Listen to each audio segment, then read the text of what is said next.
So today's video is on the site of photosynthesis. How is the leaf adapted? So first, an overview of photosynthesis. So photosynthesis is a series of chemical reactions in a plant to produce glucose and ATP. And we need glucose, the plant needs glucose for respiration, for producing biomass, and ATP to release energy for its chemical processes. So the main photosynthetic part of a plant is the leaf. So this is where most of the photosynthesis occurs. And photosynthesis takes place in the chloroplasts. So before we get into how a leaf is adapted, we have to understand the structure of a leaf. So first we have the waxy lipid cuticle. So that is over the top of the leaf, and this is a waterproof layer. We then have the palisade mesophyll cells, so you can see those here, and they contain loads of chloroplasts. And then beneath this we have the spongy mesophyll, so this has loads of air gaps, and we'll see why that's important in a minute. And then we have the stomata. So the stomata are pore-like holes at the bottom of the leaf. And the guard cells surround the stomata and control the diameter of the stomata, so control how wide this pore-like hole is.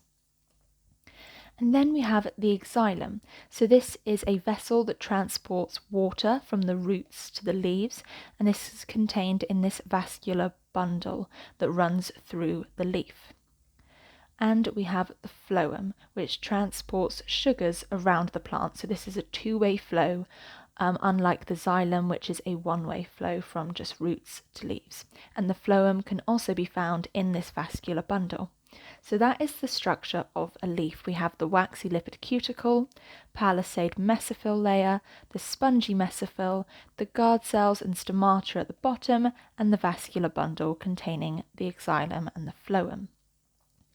So how is the leaf adapted for photosynthesis? So how would we want the leaf to be adapted? What would we want it to be adapted for? Well, we'd want it to bring together the reactants of photosynthesis. So we'd want it to bring together water, carbon dioxide and light. So we'd want it better adapted to do this. We'd also want it better adapted to take away products, oxygen and glucose. So how is the plant adapted for these? So first we have a large surface area. So this is to absorb as much light as possible. So if we have more space, more surface area for light absorption, we will absorb, the plant will absorb more light, so more photosynthesis. Also, the leaves are arranged as to not overlap. So this means that they do not shade one another, so we allow maximum light absorption. Because if they shade each other, one leaf will not get as much sunlight, and this will reduce the amount of photosynthesis.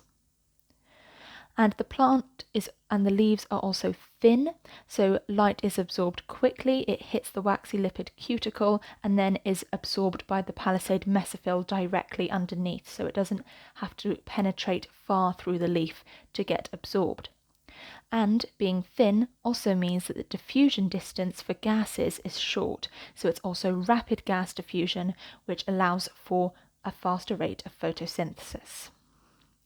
And then we have a transparent cuticle. So the waxy lipid cuticle is transparent, and this lets light through to the mesophyll cells.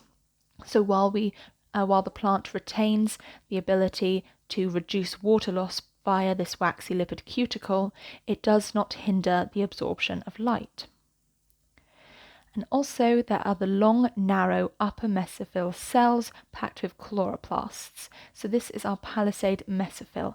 They're tightly stacked together, so there are loads of them to increase surface area, and there are loads of chloroplasts in them to increase the rate of photosynthesis. And then the plant also has numerous stomata on the leaves, and this is for rapid gas exchange. So if there are loads of stomata, there'll be loads of gases moving in and moving out. And it also allows for a short diffusion distance. And this is because every cell will be close to a stomata. So this means that the gases will be able to diffuse in and directly go to them. And the stomata open and close in response to light intensity. So this is an advantage because the stomata will open in optimum conditions to allow for the diffusion of gases, and will close in non-optimum conditions to reduce water loss. So the stomata will be able to control the rate of photosynthesis purely because they will open and close at optimum times. Then there are many air spaces in the spongy mesophyll. So the spongy mesophyll has many air gaps, and this is for rapid diffusion of gases. And then the xylem and the phloem networks. So that's the vascular bundle here, and this brings water to the leaves, so it brings one of the reactants to it and takes sugars that are produced in photosynthesis away. So this is taking the products away. So then we know that chloroplasts are the site of photosynthesis. So what is the structure of a chloroplast? So first we have the double plasma membrane. So this is a very selective membrane around the chloroplast. There is a stroma inside, so this is a matrix containing many compounds. There are the grana, so these are stacks of thylakoids. So this is a grana here.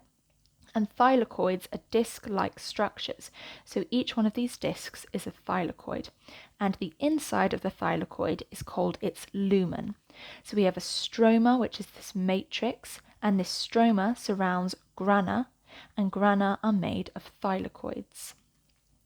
And then there are intergranule lamellae, so these are tubular extensions that join these grana together, so you can see an example of that here.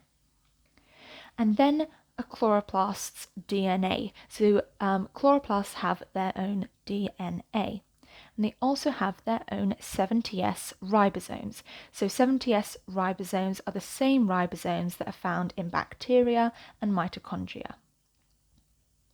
So how are the chloroplasts adapted for photosynthesis?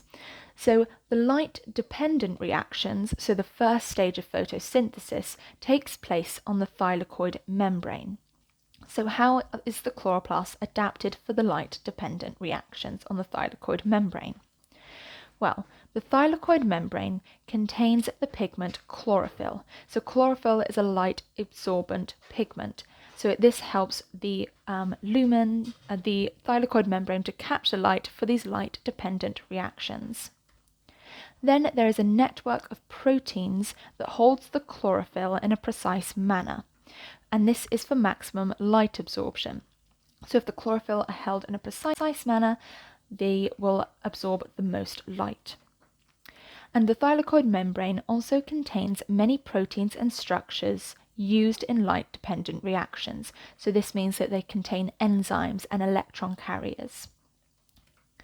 And there are many thylakoids, as you can see in this diagram, and this is to increase the surface area, to increase the rate of reaction, because there are more thylakoid membranes.